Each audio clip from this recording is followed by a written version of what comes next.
IPO में पैसा लगाने और मोटी कमाई की अंधी दौड़ का नजारा देखकर हर कोई हैरान है। रिसोर्सफुल ऑटोमोबाइल कंपनी के 12 करोड़ रुपए के आईपीओ को 4,800 करोड़ रुपए की बोलियां मिलने की घटना ने लोगों को चौंका दिया है। इस कंपनी के दिल्ली में बाइक के 2 शोरूम और सिर्फ 8 कर्मचारी हैं। स्मॉल एंड मीडियम एंटरप्राइजेज यानी एसएमई प्लेटफॉर्म पर कंपनी का आईपीओ 418 गुना सब्सक्राइब हुआ है। निवेशकों के इतने बड़े रिस्पांस के बावजूद ये आईपीओ 117 रुपए पर फ्लैट लिस्ट हुआ। माना जा रहा है कि प्रमोटर्स एसएमई प्लेटफॉर्म पर लिस्ट हो रहे आईपीओ की कीमत बढ़ा चढ़ाकर दिखा रहे हैं। रिसोर्सफुल ऑटो के आईपीओ की लिस्टिंग के बाद ये शंका और गहरा गई है। ऐसे में एसएमई आईपीओ में सोच समझकर ही पैसे लगाएं, नहीं तो आपकी मेहनत की कमाई डूब भी सकती है।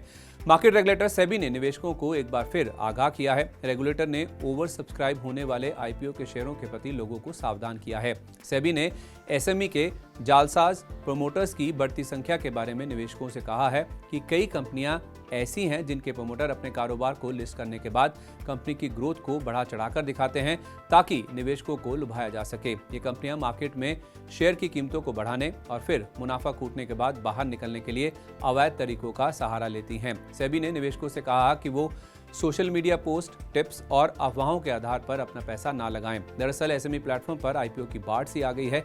सेबी ने साल 2012 में एसएमई शेयरों में ट्रेडिंग के लिए प्लेटफॉर्म लॉन्च किया था। पिछले 12 साल में इस प्लेटफॉर्म के जरिए 14,000 करोड़ रुपए जुटाए गए हैं, लेकिन एसएमईज ने केवल साल 2024 में ही करीब 6,000 करोड़ रुपए जुटा लिए हैं।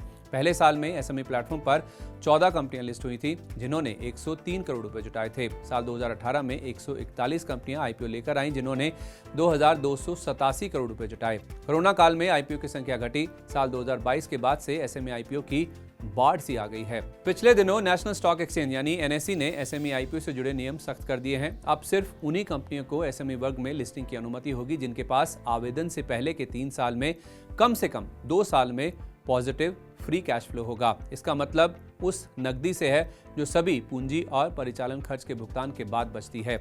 दरअसल सेबी ने पाया है कि लिस्टिंग के बाद कुछ एसएमई या उनके प्रमोटर शेयर की कीमत बढ़ाने के लिए गलत तरीका अपना रहे हैं। इसके तहत बोनस इशू, स्टॉक स्प्लिट और प्रेफरेंशियल अलॉटमेंट जैसे लुभावने ऑफर दिए जाते हैं। इससे निवेशकों में पॉजिटिव सेंटीमेंट पैदा होता है और वो उस कंपनी का स्टॉक खरीदने के लिए प्रेरित होते हैं। आम निवेशकों की खरीदारी बढ़ने से शेयर ऊपर चढ़ जाता है तो प्रमोटर मुनाफा काटकर बाहर निकल जाते हैं। इसके बाद शेयर गिरता है तो खुदरा निवेशक खुद को ठगा हुआ महसूस करते हैं।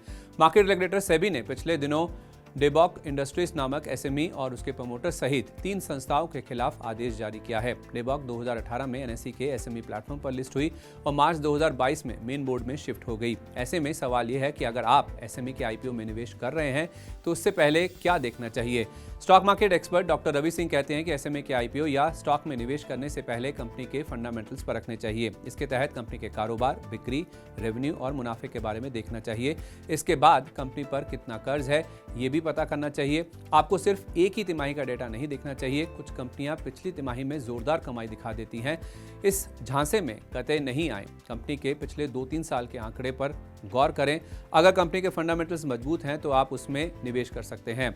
दरअसल कोरोना महामारी के बाद से एसएमई के आईपीओ में सट्टेबाजी तेजी से बढ़ी है। पिछले 3 साल में एसएमई ओवर सब्सक्रिप्शन, लिस्टिंग पर मुनाफे के मामले में मेन बोर्ड के आईपीओ से बेहतर प्रदर्शन कर रहे हैं। लेकिन ऐसे आईपीओ में बड़ा रिस्क है, इसलिए होमवर्क करने के बाद ही निवेश करें।